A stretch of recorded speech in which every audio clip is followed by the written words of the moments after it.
Obrigado, professor. Eu vou começar fazendo uma pequena abertura, logo em seguida a colega Cristina vai dar seguimento à apresentação e por final eu retomo fazendo uma última inserção e concluindo, tá?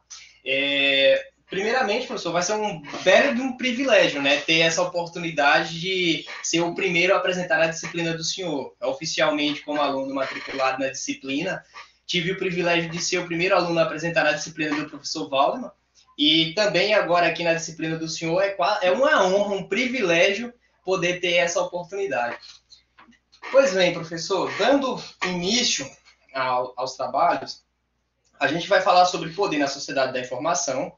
A gente pegou 4 artigos, conforme foi feita a distribuição inicial, e a gente ficou com a responsabilidade de fazer uma leitura desses artigos e trazer para os colegas as principais ideias contidas nesses artigos, né?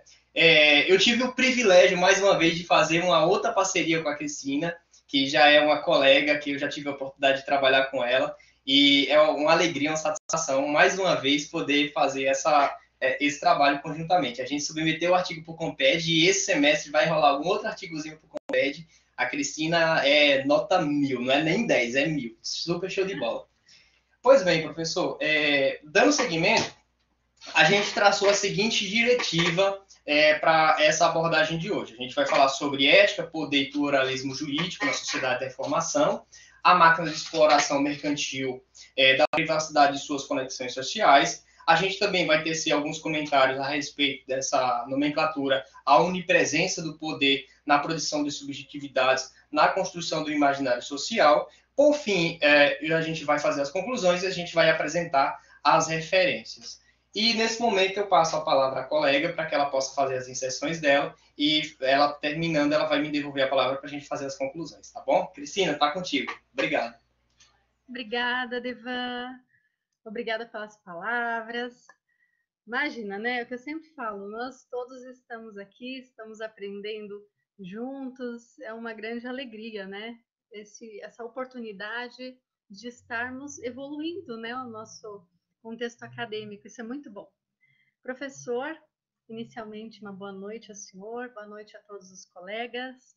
É uma grande satisfação poder compartilhar com todos, né, um pouquinho do que nós entendemos da leitura dos artigos, tá bom?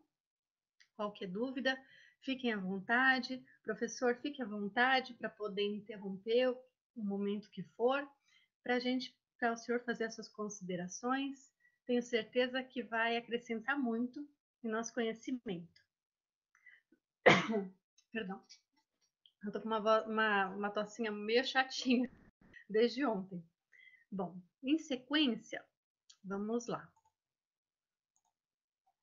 O primeiro artigo que a gente vai falar é do autor Gilberto Dupas. Ele fala, o título é Ética e Poder na Sociedade da Informação. Deixa eu só vir aqui. Deva, posso te pedir um favor? Você pode ir mudando os slides? Combinado, querida. Obrigada. O título é Ética e Poder na Sociedade da Informação, revendo o mito do progresso. E de forma bastante contundente, já no nosso primeiro tópico, a gente vai falar sobre o capitalismo e a tecnologia, né? E de forma bastante interessante, o professor Gilberto Dupas, ele começa aduzindo de forma bastante profunda que esse contexto, capitalismo e a tecnologia estão trazendo ao nosso mundo um grande vazio, uma grande crise. Mas por que seria isso tudo, né? Ele fala no todo que é que o mundo está se fragmentando com vários conceitos, vários significados e contradições ao que seria o próprio capitalismo, ao que seria a própria tecnologia e sobre a junção das duas e sobre no que está se formando, né? Ele aponta também que o capitalismo global se apossou por completo dos destinos da tecnologia, libertando de amarras metafísicas. e orientando-a única e exclusivamente para a criação de valor econômico. Olha que interessante isso, né? E aqui, deixa eu só colocar para... Pronto.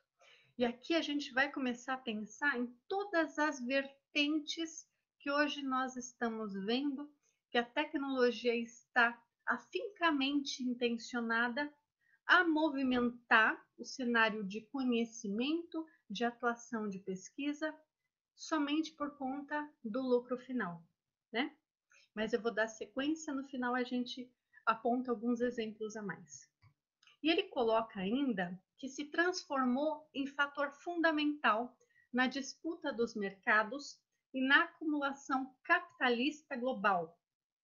Os vetores tecnológicos que autonomizaram-se definitivamente de considerações de natureza, olhem só, ética, social e de políticas públicas, né? E quais seriam essas consequências, né, em razão de toda essa crise que nós temos nesse contexto tecnológico que está sendo literalmente fomentado, né, para ter um lucro, tão somente lucro, né, nesse contexto globalizado da nossa era, né, da informação. Ele aponta, o professor Gilberto Dupas, que as consequências foram, entre outras, né, o aumento da concentração de renda e da exclusão social. O perigo da destruição do habitat humano para a contaminação e a manipulação genética, ameaçando o patrimônio da humanidade. Olhem só como é gravíssima essa consequência, né? É uma das primordiais que ele traz e é que mais vem bater de frente, inclusive com o nosso contexto que vivenciamos hoje, né? É muito grave. E ele aponta ainda um pesquisador, um francês, Fernand, acredito que seja Brodot, né? Mas se não for esse a pronúncia correta, professor, depois eu peço que o senhor explique, por favor. Ele aponta que este cientista desafiou a deixar por um momento a transparente economia de mercado e acompanhar o capital até o andar superior, no qual se encontra o poder político. Então, veja só que interessante. A tecnologia foi fomentada a trazer lucro, mas essa lucratividade vem se encontrar com os interesses políticos, né? O que nós estamos vendo hoje, né? Muito atual no nosso contexto, né?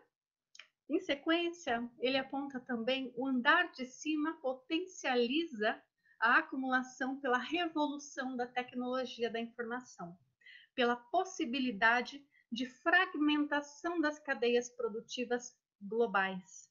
Olhem só. E quais seriam então as posturas dos laboratórios, né? E cientistas nessa nova era? O professor Gilberto Dupas aponta que parte significativa dos cientistas nos laboratórios de pesquisa, né, internacionais, atualmente se dedicam ao desenvolvimento de tecnologias para as grandes corporações globais.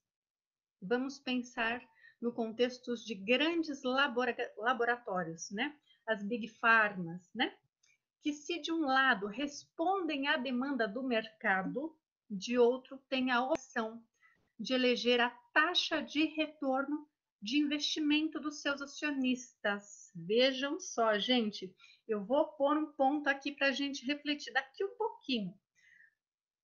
Veja só, eleger a taxa de retorno do investimento dos acionistas como critério central na definição de seus objetivos. Ele aponta ainda que se a consequência desse desenvolvimento for, por exemplo, um maciço aumento do desemprego por conta da radical automação, este ônus passa a ser transferido à sociedade, tenha ela ou não estrutura para lidar com a questão. A gente não está vendo isso? Né? Em diversos setores da sociedade? Ele aponta ainda mais. As redes globais constituem a nova morfologia social, na nova era da informação, controlando o estoque de experiência e poder, diferentes tipos de redes, somados à vanguarda da internet, garantem a vinculação entre a produção da ciência e os espaços de seu uso.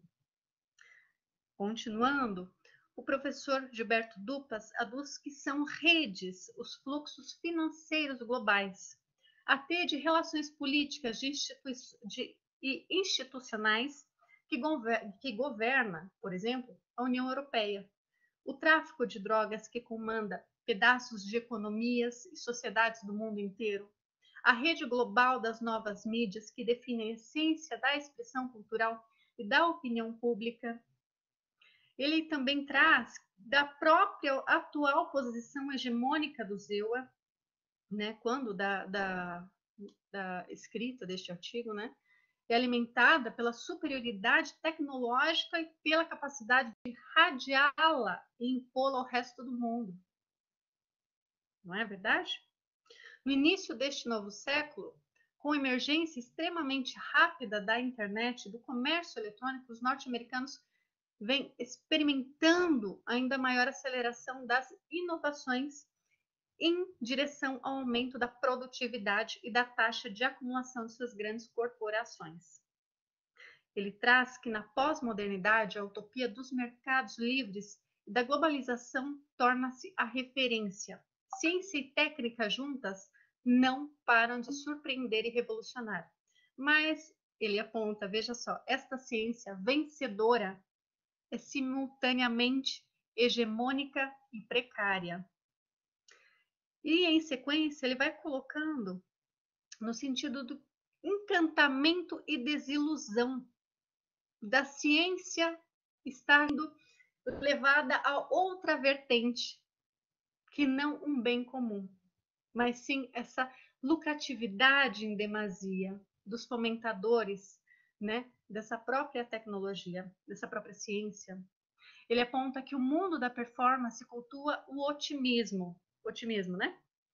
Por outro lado, cresce o sentimento de impotência diante dos impasses, da instabilidade, da precariedade das conquistas. Encantamento e desilusão se alternam, né?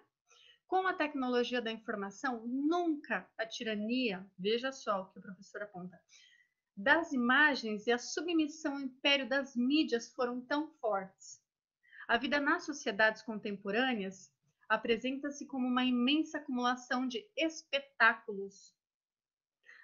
Ele traz o pensador Guy Debord, que afirmava que a dominação das economias sobre a vida social acarretou a degradação do ser para o ter, o que, posteriormente, operou-se do ter para o parecer ter. E ele traz ainda que as grandes massas excluídas da sociedade global só resta o identificar-se por meio do espetáculo global, instantâneo e virtual, programas de auditórios que substituem os tribunais, propiciando julgamentos e processos públicos de conciliação também, e que garantem, como na loteria, a esperança do resgate da exclusão através da visualização do prêmio de outros ou do sonho de seu fugaz minuto de glória. Gente, olha só que interessante isso. É muito atual. Com todo o nosso contexto, seja contexto político, seja contexto social, seja contexto sanitário, gente. Não é verdade? Isso está muito, muito presente no nosso cotidiano. E vamos entender o que seria então essa busca da felicidade. As novas tecnologias geram produtos de consumo radicalmente novos. O telefone celular, a internet, símbolos da interconectividade passam a ser condição de felicidade. O homem volta a ser rei, exibindo a sua intimidade com a mercadoria ou identificando-se com novos ícones. Os heróis da mídia eletrônica, transformados eles mesmos em mercadoria, identificados também como marcas globais. Em meio às turbulências pelas quais passa a sociedade contemporânea, duas esperanças parecem acelerar os sonhos dos homens, né? A primeira, dos homens, né? Mas leiam-se homens, mulheres, enfim. A primeira é que a sobrevivência da humanidade como espécie esteja garantida. No entanto, a existência humana dependerá de sermos capazes de estabelecer contratos de longo prazo com o nosso futuro. A segunda é que, em momento algum do futuro, uma parte razoável dos seres humanos possa atingir uma qualidade de vida semelhante ao atual padrão do cidadão médio norte-americano ou europeu. E ele vai dando sequência a esse entendimento e começa a trazer a ciência e a filosofia juntas, apontando que agora a ciência é o centro e o cientista é o sumo sacerdote. A filosofia foi expulsa para a periferia. Saber fazer afastou o porquê fazer, a razão. A razão hoje virou a monetização. Afastou-se o porquê. O porquê trará felicidade fazer determinada experiência em um laboratório? Não se sabe. Trará algum benefício para a humanidade? Não se sabe. Mas o valor monetário está imperando, está apontando que ali há a felicidade. Olha só que interessante, né, gente? E ele aponta ainda que a tradição filosófica há muito questiona a inevitabilidade da transformação, dos avanços da ciência em técnica e a própria lógica de investigação científica. Em sequência, a tecnologia é uma produção de livre-arbítrio do homem e de sua cultura, informado por seus valores e éticas. Ele aponta, no mais, que o saber é o fator mais importante na competição mundial pelo poder. No entanto, o direito de decidir sobre o que é verdadeiro não é independente do direito de decidir sobre o que é justo. Por outro lado, os partidos, as instituições, as tradições históricas estão perdendo sua força. A finalidade da vida é deixada a cada cidadão. Cada qual entrega a si mesmo, sabendo que si mesmo é muito pouco. Veja só que interessante. E ele, no todo, ele vem encerrar a narrativa, o professor Gilberto Dupas, apontando de que, de qualquer forma, seja por moral, responsabilidade ou prudência, é preciso buscar condições para que uma nova hegemonia mundial, que inclua, mas não se constranja ao capital, possa construir um mundo melhor, utilizando-se dos avanços da ciência em benefício da grande maioria dos cidadãos. Então, ele vem trazer que essa hegemonia que ele busca, que ele vem apontar aqui no artigo dele, trata-se, na verdade, de uma hegemonia do bem, trazer a ciência, a tecnologia para o bem, para fomentar o bem, e não para fazer, de fato, experimentos esdrúxulos, os quais vão, de fato, trazer um grande percalço à humanidade, né? E daí a gente vai dar sequência ao estudo desses artigos, trazendo... Professor, deixa eu perguntar para o senhor quer que pare aqui e o senhor faz comentário, ou eu posso dar sequência no segundo artigo? Pode dar sequência, Cristina. Fernand Braudel, aquele autor que você pediu para eu falar da pronúncia, tá? É Braudel. Pode ir na sequência, depois tem os comentadores, eu falo no final. Tá. E o segundo artigo, ele fala, é o professor Miguel Said Vieira e Rafael Evangelista, a máquina de exploração mercantil da privacidade e suas conexões sociais. Primeiro ponto que a gente vai tratar é de revelações de Snowden e comunidade internacional. Em junho, ele traz que, em 2013, as revelações de Edward Snowden deixaram a comunidade internacional em choque. Até mesmo alertas, né, frequentemente descartados como paranoia conspiratória, mostravam-se moderados diante do alcance do esquema de vigilância que todos os vazamentos indicavam. As denúncias foram feitas com vasta documentação, baseadas numa enorme quantidade de documentos internos da National Security Agency, uma agência de inteligência estadunidense onde ele trabalhava, que demonstrava um conjunto de países liderados pelos Estados Unidos da América que haviam montado um aparato estatal de vigilância enorme e sofisticado. A revelação desse esquema conjurou preocupações sobre os riscos de totalitarismo estatal, em seus mais variados graus e formas.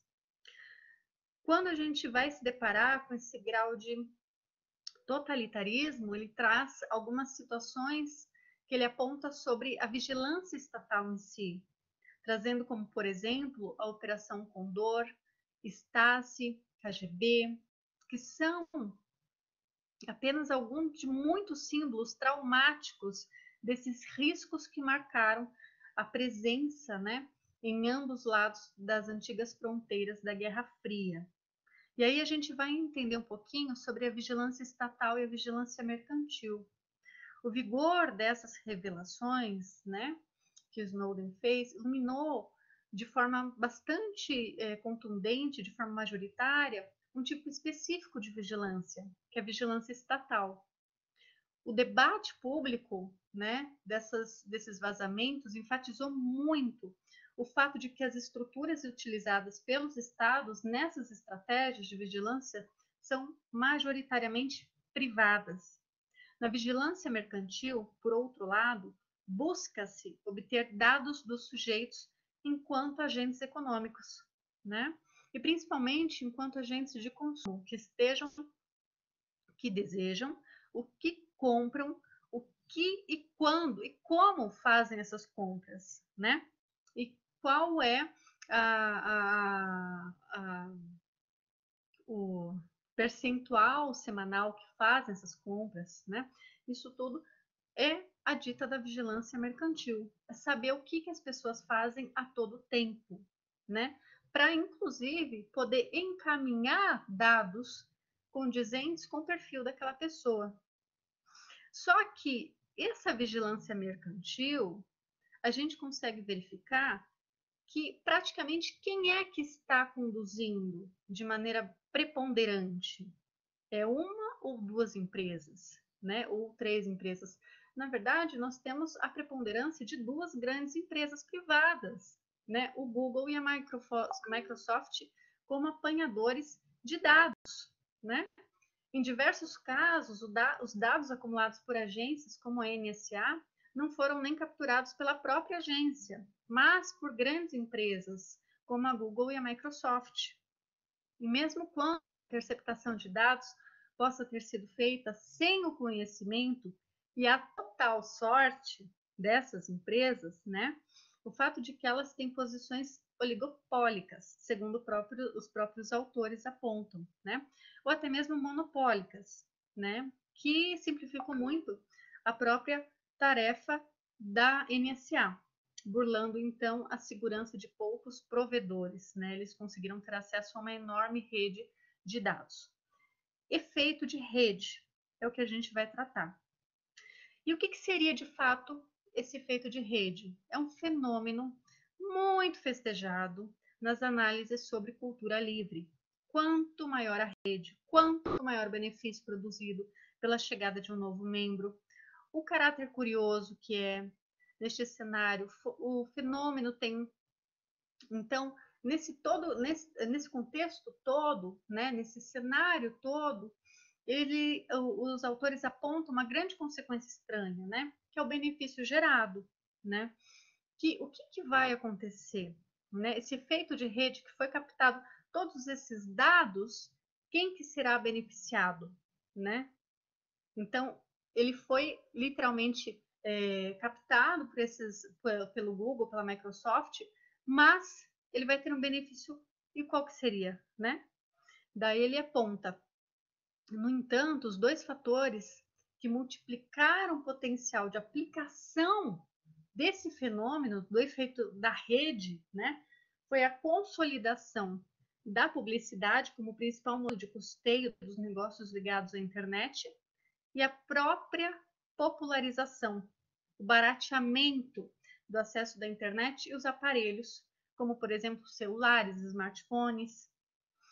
E, em sequência, professora, eu vou ter que correr, porque senão não vai dar tempo para o Deva falar. Tá indo super bem, Cristina. Tá indo super bem, tá num ritmo ótimo. E, em sequência, ele aponta justamente sobre a questão da privacidade. A privacidade individual dos usuários talvez não esteja sendo violada. No entanto, enquanto sociedade, estamos aceitando que as esferas privadas de nossas vidas sejam examinadas, inclusive de forma coletiva, com uma finalidade comercial, a manipulação de todos esses dados privados de nossas vidas. Faz com que atores como o Google sejam capazes de nos expor a uma publicidade profundamente direcionada. Nossas interações, segundo os autores, pela rede, são utilizadas por atores como o Google para permitir algum grau de controle sobre nós, enquanto agentes de consumo e para propiciar a esses atores um lucro excepcional. Agora, eu passo a palavra para o colega Devan para seguir com a nossa apresentação. Agradeço a todos.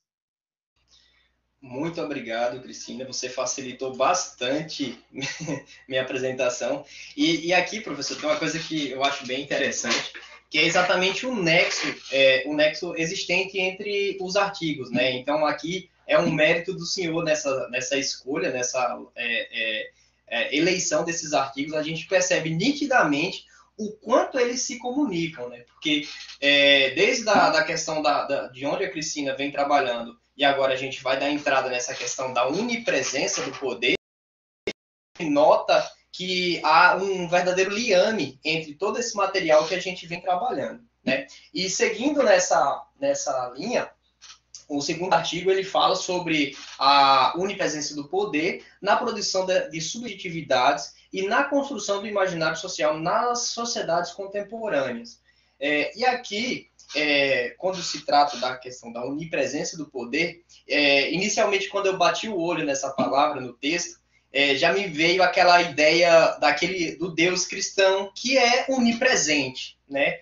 E hoje em dia, a gente laicizou, né? Abre aspas, fecha aspas, laicizou esse Deus, porque o papel que era feito por uma divindade celestial, imaterial, hoje em dia já é mais ou menos possível fazer por meio desses mecanismos informáticos que a gente está aqui trabalhando, a gente está aqui desenvolvendo. E esse artigo ele trabalha bastante essa questão do quanto essa formação, esse monopólio de informação, ele pode resultar em preponderâncias de forças de determinados segmentos, que inicialmente tinha por base a questão pura e simplesmente comercial, só que conforme o artigo que a Cristina acabou de citar, a gente viu que o Estado ele começou a se aparelhar cada vez mais a esses mecanismos já exatamente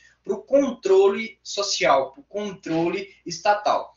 Tanto é verdade que o professor Irineu, por exemplo, coordena um grupo de pesquisa que estuda a questão do impacto das fake news. Isso não é por acaso. É basicamente a sociedade da informação influindo num processo democrático eleitoral, da magnitude do como isso tem se ramificado no nosso corpo social. Não que isso não existisse antes, né? A gente sabe que existia e continua existindo tipos de fiscalia um pouco mais primitivas. Só que hoje em dia, a gente está falando de um tipo de fiscalia onde, basicamente, ela está presente o tempo inteiro, até quando você está dormindo, isso está nos monitorando, está nos mapeando. Basta você lembrar do seu relógio que mapeia a tua frequência cardíaca, teu batimento, a quantidade de passos que tu dá, teu celular que sabe a hora que você dorme, que você acorda, com quem você fala, e quem dera, vai que isso é verdade, se não sabe o que é que a gente conversa, vai duvidar. Mas sem plantar mais sementes da discórdia, Aqui a gente está falando de um modelo diferente, um pouco mais sofisticado de monopólio de poder. E essa produção de subjetividades, ela ganha certo relevo exatamente pela confecção de perfis, exatamente pelo quanto você consegue direcionar essa confecção de verdades. Quem assistiu à apresentação de ontem na disciplina do professor Waldman presenciou aquela ideia da manipulação da opinião pública, e algo muito semelhante pode acontecer com a manipulação da confecção de certo e de errado. Então, isso vai mais ou menos nessa linha que o autor ele revela, e basicamente, quando se trata da ideia de construção de símbolos que legitimam o poder, aqui me lembrou bastante da ideia do professor Bakhtin, quando fala da construção linguística, do significado das palavras. Basta a gente lembrar, inclusive nesse texto ele menciona, a questão do como a gente enxerga a ideia da dignidade da pessoa humana hoje. O quanto que esses ideais se tornou-se extremamente significativos de determinadas premissas, coisas que antes não existiam. Inclusive, até aproveito a deixa para falar de uma palestra que eu tive a oportunidade de acompanhar do professor Barroso, onde ele menciona que o quanto que era difícil se falar em cumprir princípios da Constituição em 88. Basicamente, se tinha naquela época que a Constituição era uma norma geral e as demais normas, por serem normas especiais, tinham prevalência.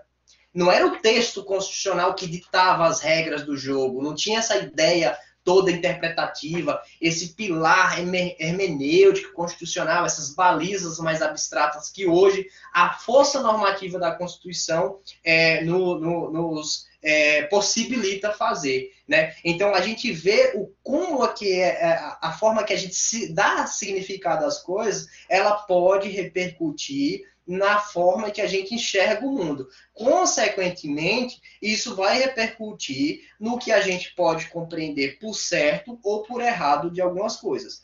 E aqui a gente tem nessa questão da ressignificação dos símbolos um certo conflito com a ideia do multicultural, que inclusive eu já tive até a oportunidade de escrever com o professor Irineu sobre isso, para um congresso da Universidade faz divisa lá com o Paraguai, não lembro agora o nome, que falava exatamente do multicultural, o quanto que hoje a sociedade da informação ela é tendente a uma unidade comportamental, ela é tendente a criar um estereótipo de certo e um estereótipo de errado, que por sua vez, toda e qualquer forma de ver o mundo que seja diferente desse estereótipo estaria supostamente equivocado. Então, e isso são coisas que, principalmente num país como o nosso, desperta bastante curiosidade. Exatamente porque, será que de fato essa verdade que a gente tanto vê falar, será que de fato essas roupas, esses produtos que tanto nos dizem que são belos, que são excelentes, são de fato necessários, são de fato pertinentes, relevantes para o nosso dia a dia? Será que essas ideias que estão sendo propagadas são de fato relevantes para essa compreensão de mundo que querem nos fazer acreditar que é? Ou será que pode a gente pensar de forma diversa sem ser coagido? E aqui vem uma outra questão que eu também quero ressaltar, e em um outro trabalho que a gente teve a oportunidade de escrever mais recentemente para o Comped.